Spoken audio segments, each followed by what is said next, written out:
The church bells of Santa Fe rang bright that morning, their silver notes cutting through the desert air like chimes of heaven itself. It was the kind of day meant for beginnings, the sky clear, the streets swept, the people dressed in their Sunday best. Inside the small white chapel at the edge of town, Eleanor Ward stood before the altar, her hands trembling in lace gloves that had once belonged to her mother. She was 22, with auburn hair pinned neatly beneath her veil, and eyes the soft gray of morning fog. The daughter of Reverend Josiah Ward, she had grown up in the shadow of sermons and scripture, learning grace, patience, and how to hide her own heart. But today was supposed to be her reward for all that restraint, a wedding day promised to bring her peace. Her groom, Thomas Avery, stood across from her. The son of a wealthy rancher, he was tall, fair-haired, and handsome in a clean-shaven way that made half the town's girls sigh. Everyone said he was a good match, steady, respected, practical. Eleanor had believed it, until he looked at her with those distant, uncertain eyes. The minister spoke the holy words, asking Thomas if he would take Eleanor to be his lawful wedded wife. The pause that followed was long enough to make the air heavy. Thomas's mouth opened, but no sound came. A murmur rippled through the pews. The Reverend cleared his throat. "Son?" Thomas swallowed, staring down at his boots. I can't do this," he whispered hoarsely. "I'm sorry, Ellie." The word struck her like a bullet. The congregation gasped. Her father rose, his hand gripping the Bible so tight his knuckles went white. Eleanor stood frozen, her heart drumming in her ears. The veil blurred her vision as tears began to fall, staining the lace. Thomas turned, his boots echoing sharply as he walked out of the church, out of her life, without another word. The bells that had been meant to ring in joy tolled instead like a funeral dirge. By dusk, the streets were whispering with pity. The preacher's girl left at the altar. Poor thing, what a disgrace. Eleanor sat alone in the empty chapel, the candles burning low. Her bouquet of white lilies lay wilting beside her. She stared at the wooden cross and asked in a trembling voice, "Why, Lord? What sin did I commit to be so shamed?" No answer came, only the faint rustle of desert wind through the cracked window pane. That night her father tried to comfort her, but every word only deepened her shame. She could not face the town again. The gossip, the stares, the hollow sympathy, they'd crush what was left of her spirit. So, at dawn, while the roosters crowed and the town still slept, Eleanor packed her satchel. She left behind her wedding dress, her father's house, and everything she had ever known. She saddled her mare, Sable, and rode east into the open land, toward the mesas and red canyons where the horizon seemed endless and merciful. For 3 days she rode alone. The sun blistered her skin and the silence grew thick. She stopped only to drink from shallow creeks and rest beneath twisted junipers. Her food ran out on the second day, her water the next. By then her lips were cracked, her throat raw. Still she pressed on. Better to die under the open sky than return to town in humiliation. By the 4th day, the land turned cruel. The wind carried dust like knives and her horse stumbled on dry earth. Eleanor slumped in the saddle, delirious from thirst, whispering prayers that broke into sobs. Then, through the heat haze, she saw movement, a dark shape on the horizon. Her vision wavered. She thought at first it was a mirage, a trick of light and fever. But then it grew clearer. A man on horseback, tall and bare-chested beneath a leather vest, his hair black and long, bound with strips of rawhide. An Apache warrior. Her heart jolted with fear. The tales told in town were filled with terror. Raids, kidnappings, scalps taken under moonlight.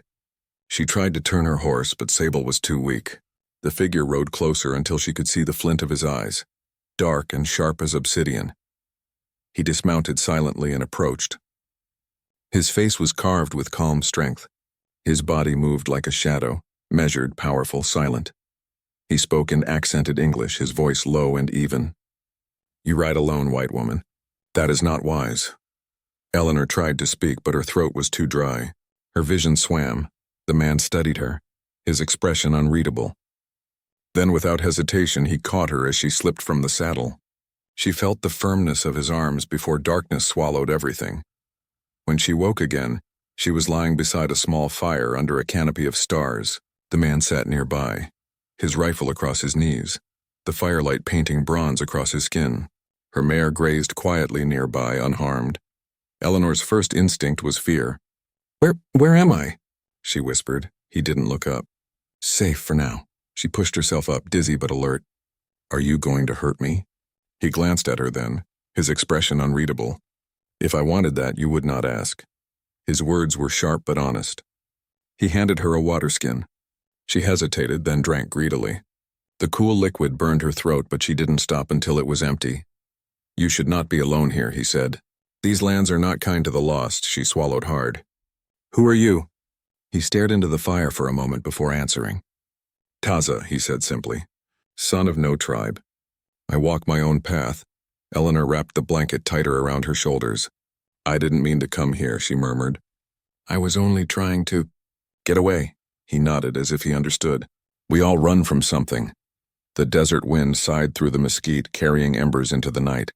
Eleanor watched his face in the flickering firelight, strong, scarred and strangely peaceful, somewhere deep inside. She felt the first spark of something unfamiliar. Not fear, not pity, but a quiet recognition. Here, in the heart of the wild, she had found another soul cast out by the world, and neither of them yet knew that fate had just tied their stories together in ways no preacher, no law, and no border could ever undo. The world came back to Eleanor in fragments. A faint crackle of fire, the scent of smoke and pine sap, the soft whisper of wind against hide. Her body ached as if she'd been trampled by her own fears. When she opened her eyes, the first thing she saw was the curve of a buffalo hide ceiling above her and the dancing orange light of a small fire. She was lying on a blanket, warm for the first time in days. Someone had wrapped a deerskin around her shoulders. Her lips were dry, her tongue swollen. A shadow moved nearby, broad-shouldered, silent and steady. Taza. He crouched near the fire, his knife glinting as he sharpened the blade against stone. His movements were calm, deliberate, as though the world itself moved slower around him. His hair was bound with rawhide. His bare arms gleamed bronze in the light. Eleanor's breath caught. The stories she'd heard in Santa Fe about Apache warriors came flooding back. Stories of raids, vengeance, and brutality. But this man had saved her, not slain her. She couldn't understand it. When he noticed she was awake, he spoke without turning his head. "You breathe strong again." His English was slow but sure, each word edged with rhythm from his native tongue. I suppose I should thank you," she said weakly, her voice rasping like dry leaves. He nodded once. "You were dying. I do not let people die when I can help it." His matter-of-fact tone made her blink. "Where am I?" "In my camp," he said. "Far from your people's roads. You are safe." The word safe sounded strange coming from him, like something fragile held between two worlds. Eleanor sat up, clutching the blanket tighter. "Why did you help me?" He finally looked at her. His dark eyes were still unreadable. "Because the land is cruel," he said simply, "and because once someone helped me." That silenced her. She wanted to ask more, but her head throbbed and her body trembled. He noticed and handed her a bowl filled with a warm, fragrant stew of venison and wild herbs. "Eat," he said. She hesitated, but hunger overcame pride. The food burned her tongue, yet it tasted like life itself. Taza watched her for a while before saying quietly, "You will stay here until you are strong again." "Then you go." Eleanor glanced up sharply. "Go? Where?" He shrugged. "Wherever your home is." A bitter laugh escaped her lips. "Home, I have none." Taza didn't answer. He simply turned back to the fire, feeding it another stick of dry wood. But she saw something flicker in his eyes, a faint recognition like her words had struck something inside him. The days passed slowly. Eleanor's strength returned, and so did her curiosity. Taza lived simply. His shelter was a half-circle of hides and woven branches, set against the mouth of a canyon overlooking a silver stream. He had a horse named Kohan, a strong black stallion that moved like smoke. His weapons, a rifle, a bow, a knife, were all clean and well kept. Each morning he rose before dawn to hunt. She would wake to find fresh meat roasting over the fire and the sun spreading gold across the cliffs. At first she spoke little, afraid of offending him.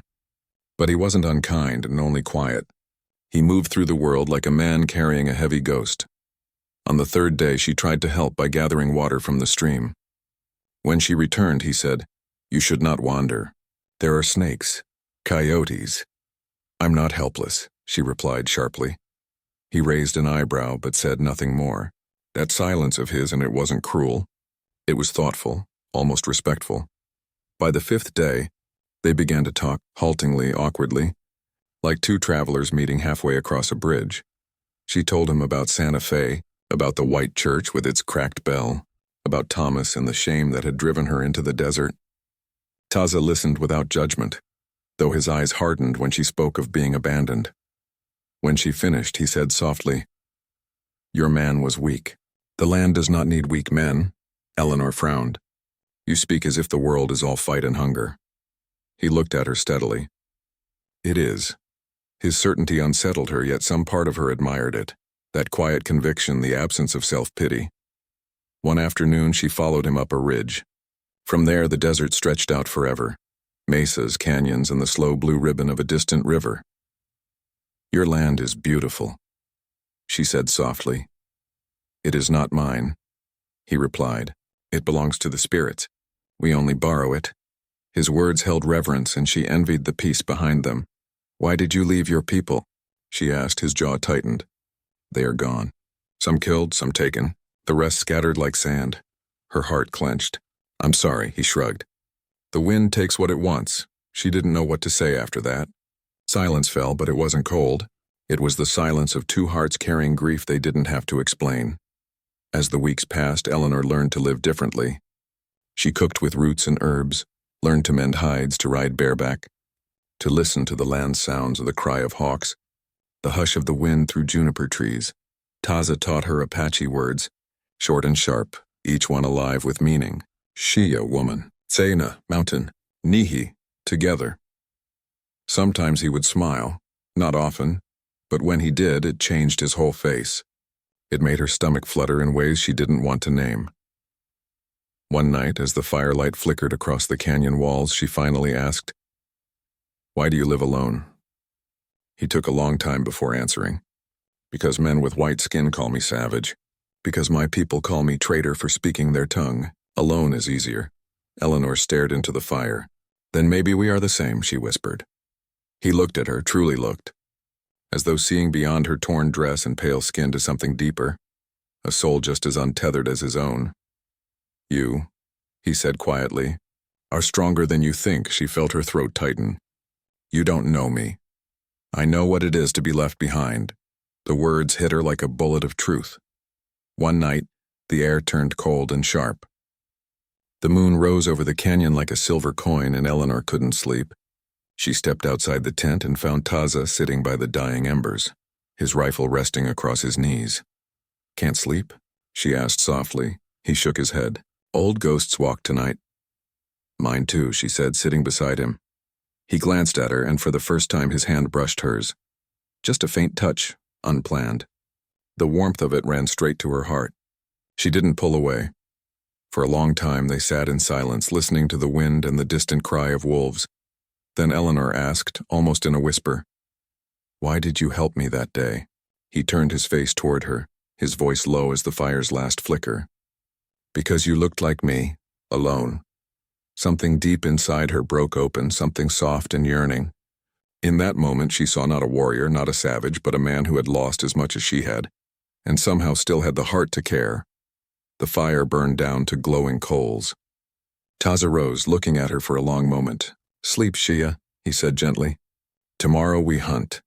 As she lay down, the stars burned above her, wild, endless, and free.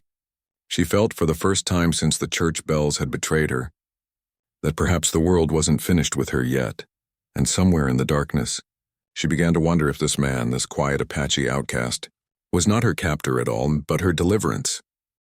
The rains came hard that spring, thick gray clouds rolling over the desert like armies of ghosts. For days, thunder cracked against the mesas and water turned the red dust into rivers of mud. Eleanor and Taza huddled in the small hide shelter he had built near the canyon wall, the fire hissing and sputtering with the damp. The air inside smelled of smoke and pine resin. Outside, the storm raged without mercy. Eleanor wrapped herself in a blanket, shivering though she sat close to the flames. Her dress, patched and worn, clung to her from the damp. She could feel the fever rising behind her eyes. her body fighting the cold that had settled in her chest. Taza crouched nearby, his expression unreadable but his gaze sharp with concern. He had tried to offer her medicine brewed from willow bark and sage, but she'd refused at first, pride getting in the way. Now she regretted it. When she coughed, he moved closer, placing a warm hand on her shoulder. "You are sick," he said simply. "I'm fine," she lied, voice thin as paper. He studied her for a long moment, then reached for his blanket and draped it around her shoulders, his hand brushing against her neck. The warmth of his touch startled her more than it should have. They sat in silence, listening to the drumming of rain against hide. At last he spoke. "I do not understand your people," he said. "You live in towns with walls and laws and words that twist like snakes. You call us savages, but I think maybe it is you who are lost." Eleanor managed a weak smile. "We are lost," she said softly. "At least I am." He turned his head, eyes glinting in the firelight. "You are not lost now. You are here." His tone was simple, matter-of-fact, yet something in it struck deep. She met his gaze, her heart beating too fast. "Taza," she began, but her throat caught. He waited, patient as stone. "Do you ever get lonely?" she asked. He looked into the fire, his jaw tightening. "Yes," he said at last. "The wind talks, but it gives no answers. The earth listens, but it does not speak. A man needs someone to share his fire, or he becomes the thing he hunts, wild, half-mad, without purpose."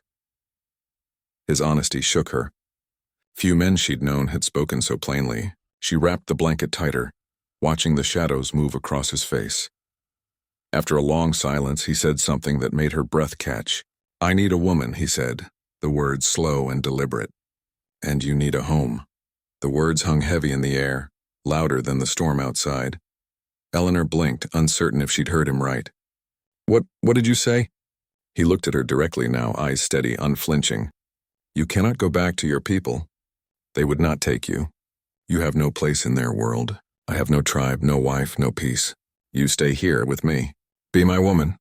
I will give you safety. You will give me life." Eleanor's heart raced. His tone wasn't cruel nor pleading, simply true. Yet it frightened her all the same. "That sounds like a bargain," she said bitterly, trying to hide the trembling in her hands.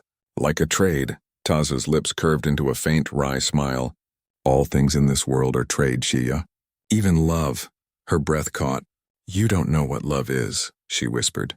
He leaned closer, his voice soft but fierce. "I know what it is to protect, to give food before eating, to stand before danger and not run. If that is not love, then your word means nothing." His words struck through her defenses like lightning. She looked away, ashamed of the tears forming in her eyes. "I don't belong here," she said finally. "I'm not like you. I don't know your ways." Taza rose, crossing to the entrance of the shelter. Rain dripped from his hair as he looked out at the storm. "You will learn," he said quietly, "or you will die. But not today." Something about his calm certainty steadied her. He didn't beg her to stay, didn't demand. He simply left the choice in her hands by the first time any man had done so. The storm raged for 2 more days. During that time, the wall she'd built around her heart began to crumble. Taza tended to her fever, fetching herbs and warm stones from the fire to ease her pain. He spoke little, but his presence was constant, grounding, unshakable. When she shivered, he moved closer, letting her lean against his chest. His heartbeat was slow, steady, the rhythm of a man who feared nothing. One night, lightning split the sky open, thunder rolling through the canyon like the wrath of God. The shelter trembled. Water poured through a tear in the hide roof. Eleanor cried out as the wind snuffed their fire. Taza grabbed her arm, steadying her. "Hold," he commanded. Rain poured in sheets. The world seemed to come apart around them. In the darkness, she reached for him, not from fear but need. Her hands clutched his shoulders, her body pressed against his. He wrapped his arms around her, shielding her with his own warmth, his breath hot against her hair. Time dissolved into the rhythm of the storm. She could feel the strength of him, the heat, the quiet certainty that somehow she was safe in his arms no matter what fury raged outside. When the thunder finally faded and the world fell still again, she didn't move away. She stayed pressed against him, trembling. He whispered, "You are not made for fear. You are made for fire." Her breath hitched. She looked up into his eyes, and the storm inside her heart broke open. That night, the space between them vanished. Not through words or ceremony, but through something older, simpler, and more honest than either had known before. When dawn came, the storm had passed. The sun rose pink and gold over the canyon. The air smelled clean, new. Eleanor sat near the fire, wrapping the blanket around her bare shoulders. She watched Taza outside, rebuilding the fire pit, his body glistening in the soft light. Her heart was torn between peace and fear. What had she done? Was this madness and her destiny? When he returned, he knelt beside her, his expression quiet. "You still wish to go?" She met his gaze. There was no judgment in it, only patience. Slowly, she shook her head. "No, I'll stay." Taza's breath left him in a quiet sigh. He reached out, tracing a strand of her hair between his fingers. "Then you are mine," he said softly. "And I am yours." There was no priest to bless it, no ring, no church bells, only the whisper of the wind through the canyon, and two souls sealing their fate beneath an open sky. Eleanor's eyes filled with tears. "I don't know what tomorrow will bring," she whispered. He smiled faintly. "Tomorrow always comes. We will meet it together." She leaned her head against his chest, feeling the slow, steady beat of his heart, strong, certain, unbroken. For the first time since the day her wedding bells had fallen silent, Eleanor Ward felt something she had thought lost forever. She felt belonging. The months after the storm brought a kind of peace Eleanor had never known. The desert that once seemed cruel now felt like home. She and Taza built their life from the earth itself, trapping small game, planting corn near the river's bend, mending their shelter with hides and willow branches. When the mornings came cool and golden, she rose with him to greet the sun. When night fell, they sat beside the fire, her head resting on his shoulder, the silence between them soft and sure. Eleanor had shed her old name, her old shame. She wore buckskin now instead of lace, and her hands bore the calluses of work rather than the polish of civility. The preacher's daughter had become the Apache's woman, not by capture, but by choice.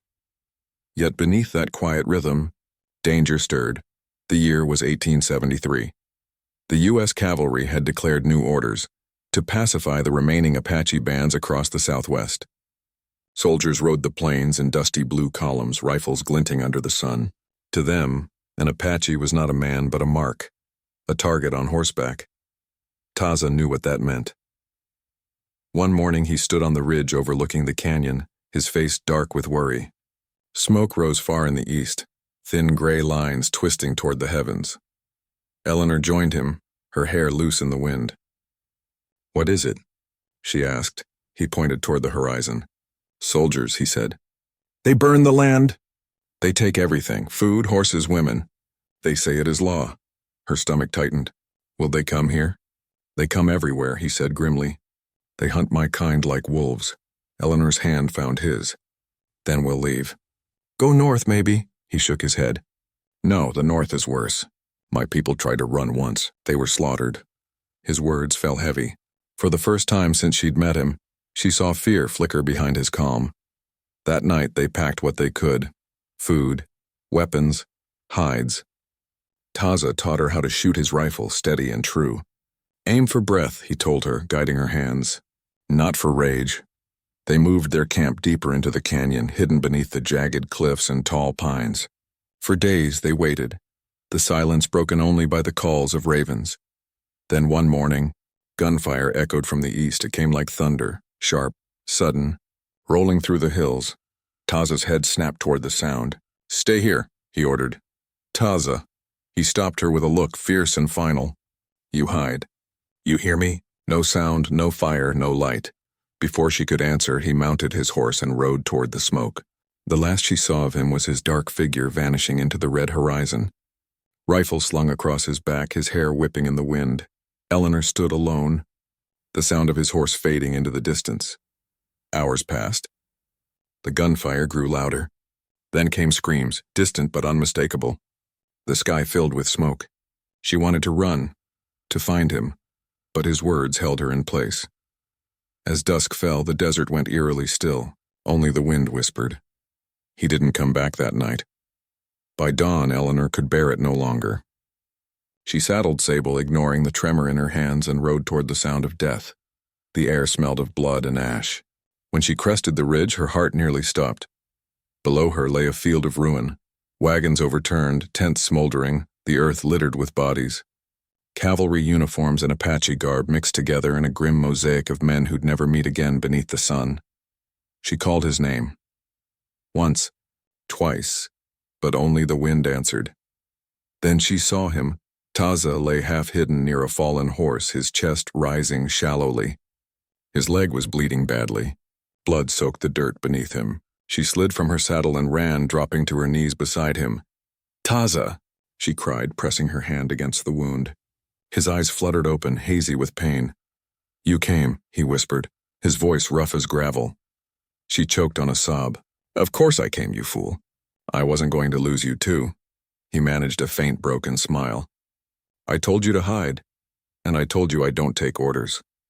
Her words made him chuckle weakly before pain seized him again. She tore strips from her dress, binding his wound as tightly as she could. Her hands were slick with blood. Around them smoke drifted like ghosts. "We have to move," she said, glancing nervously at the horizon. "If they find us," he gritted his teeth, trying to stand. "Help me," he said through clenched jaw. She braced under his arm, hauling him onto his good leg. Together they stumbled toward the canyon, each step a battle. Twice he fell, and twice she pulled him up again, whispering through tears, "Don't you dare give up, Taza. Not now." By the time they reached the cave, a hollow cut into the cliffs, the sun was setting, red as blood. She laid him down on a blanket and pressed her forehead to his chest, sobbing. He lifted a trembling hand and touched her hair. "You are strong," he whispered. "Stronger than any woman I have known." She caught his hand, holding it tight. "Don't talk like that. You'll be fine," but he only smiled faintly. "If I die, bury me where the river bends, where you can see the sky. Don't you dare say die," she snapped, tears spilling. "You hear me?" "You're not going anywhere," he didn't answer. His eyes closed, his breath shallow. For 3 days Eleanor nursed him. She brewed poultices from herbs he'd taught her to find. She kept the fire small to hide the smoke. She prayed not to her father's God of judgment, but to the one who watched over deserts and wind and broken hearts. And somewhere in those nights of fever and fear, she realized something profound. She wasn't the helpless girl from Santa Fe anymore. She was the woman of this land now, forged by hardship, love, and fire. When Taza finally woke, his fever broken, he found her asleep beside him, her hand still clutching his. He stared at her for a long moment, his chest heavy with emotion. The woman he had once pitied now looked like something eternal. Dust and light, strength and grace. He whispered her name. She stirred, blinking awake. "You came back," he murmured. "I never left." She said softly. He smiled weakly. "Then maybe I was wrong." "About what?" He reached up, brushing her cheek with his fingers. "About needing a woman. I think maybe I needed you." Her heart broke open all over again. She pressed her forehead against his and whispered, "And I needed someone who saw me as more than a ghost of what I was." They held each other as the wind outside carried away the smoke of battle. Somewhere beyond the canyon, the soldiers marched on, still hunting shadows, but inside that cave, beneath the quiet hum of the dying fire, 2 souls had survived what the world had tried to destroy, and found something stronger than war, stronger than fear, love that had no name in any tongue but belonged to them alone. The spring rains came softly that year. They rolled down from the high mountains, filling the canyons with life once more. The dry riverbeds ran silver, and the desert bloomed, bright yellow cactus flowers, wild sage, and crimson Indian paintbrush scattered across the earth like forgotten jewels. Eleanor stood at the river bend where Taza had once asked her to bury him. But now he stood beside her, alive, though marked forever by the war. His limp was permanent, and the scar on his thigh burned when storms drew near. Yet he was no ghost, no shadow. He was flesh and breath, her man, her warrior. Together they built their home where the cottonwoods grew thick and green. The cabin rose slowly, plank by plank, stone by stone. It was not grand or pretty by any civilized measure, just a simple thing of wood and earth, smoke curling from a chimney they made of river rocks. But to Eleanor it was a palace. To Taza, it was a promise fulfilled. For many nights after his recovery, she woke to the sound of him working outside, carving posts, hauling water, shaping the land. When she scolded him to rest, he only smiled, that slow, knowing smile of his, and said, A warrior keeps building until his woman can sleep without fear. She'd smile right back. Then I suppose you'll never stop. He'd tilt his head, teasing. Not while I draw breath. Their laughter echoed across the canyon, blending with the rustle of wind in the trees. The ghosts of her past, her father's cold eyes, the suitor's cruel words, grew distant. In their place, new memories took root, the sound of Taza humming an Apache tune by the fire, the smell of roasting corn, the touch of his hand against hers under the starlight. One evening, as the last light sank behind the cliffs, Eleanor brought him a carved wooden bowl. Inside it, she'd placed dried herbs and crushed petals, sage, wild mint, and marigold. "What is this?" he asked, amused. "A gift," she said shyly, "for good fortune. I used to make these when I was a girl, and my mother taught me. She said every home needs a blessing." Taza studied it for a moment, then took her hand and placed the bowl between them on the ground. He began to chant, low and rhythmic in his own tongue. She listened, the strange words flowing like music. When he finished, he said softly, "Now the blessing is true. The spirits hear it in two tongues." Eleanor felt tears sting her eyes. "Then maybe they'll finally forgive us both," she whispered. He looked at her, his gaze deep as the desert night. "There is nothing to forgive," he said. "You gave up your world for me. I gave mine for you. The land will remember that." Time moved slow after that, slow and full. By midsummer, they had a small herd of goats and a patch of corn that grew higher than her waist. Taza trapped along the creek, and Eleanor learned to tan hides, mend saddles, and ride bareback like the wind. Every day was labor. Every night was peace. But one morning, as she drew water from the well, she saw riders on the horizon. 3 men in blue coats, dust trailing behind them. Soldiers. Her heart seized. She ran to the cabin and called for Taza. He stepped out, rifle in hand, eyes narrowing. "Stay inside," he ordered. She grabbed his arm. "No, I'm not hiding again." The soldiers rode up slow, their faces drawn and wary. The man in front, a lieutenant by his stripes, raised a hand. "We mean no harm," he said. "We're looking for any survivors from the San Carlos band." Taza stood tall, silent. The lieutenant looked him over. "You one of them?"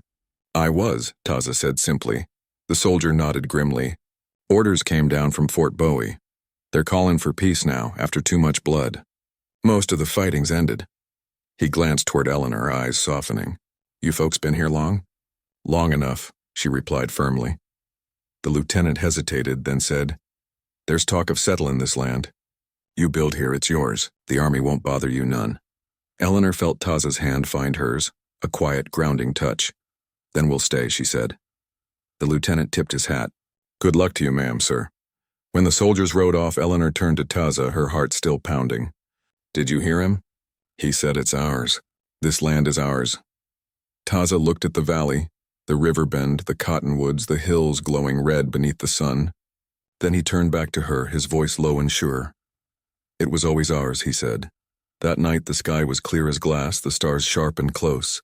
They sat by the fire outside their cabin, the air scented with pine and smoke. Eleanor rested her head on his shoulder. "Do you ever miss it?" she asked softly. "The old life, your people, the way things were?" Taza was silent for a long while. When he finally spoke, his words were heavy with memory. "Sometimes. But then I look at you and I remember what I gained." She smiled faintly. "And what was that?" He turned to her, eyes burning with quiet devotion. "I said once that I needed a woman. But I did not know what that meant. Now I know. A woman is not a prize or a servant. She is a home." Her throat tightened. "And I said I needed a home," she whispered. "But now I see, it wasn't walls or land I needed. It was you." He drew her closer, his hand tracing her jaw with the tenderness of a prayer. "Then we were both right," he murmured. "I needed a woman and you needed a home. And the Creator gave us both." Their lips met, not in passion wild and fleeting, but in something deeper, something that carried the weight of everything they'd lost, and everything they'd built. When dawn broke, it found them still together, her hand on his chest, his breath steady and slow. Outside, the river glimmered like silver glass, and the desert wind carried the scent of wild sage through the air. Their world was small, just one cabin, one river, 2 hearts. But to them it was the whole earth. And in that quiet corner of the Wild West, Far from towns and wars and sorrow, the rejected bride and the Apache warrior finally found what neither had dared dream possible: a forever kind of peace.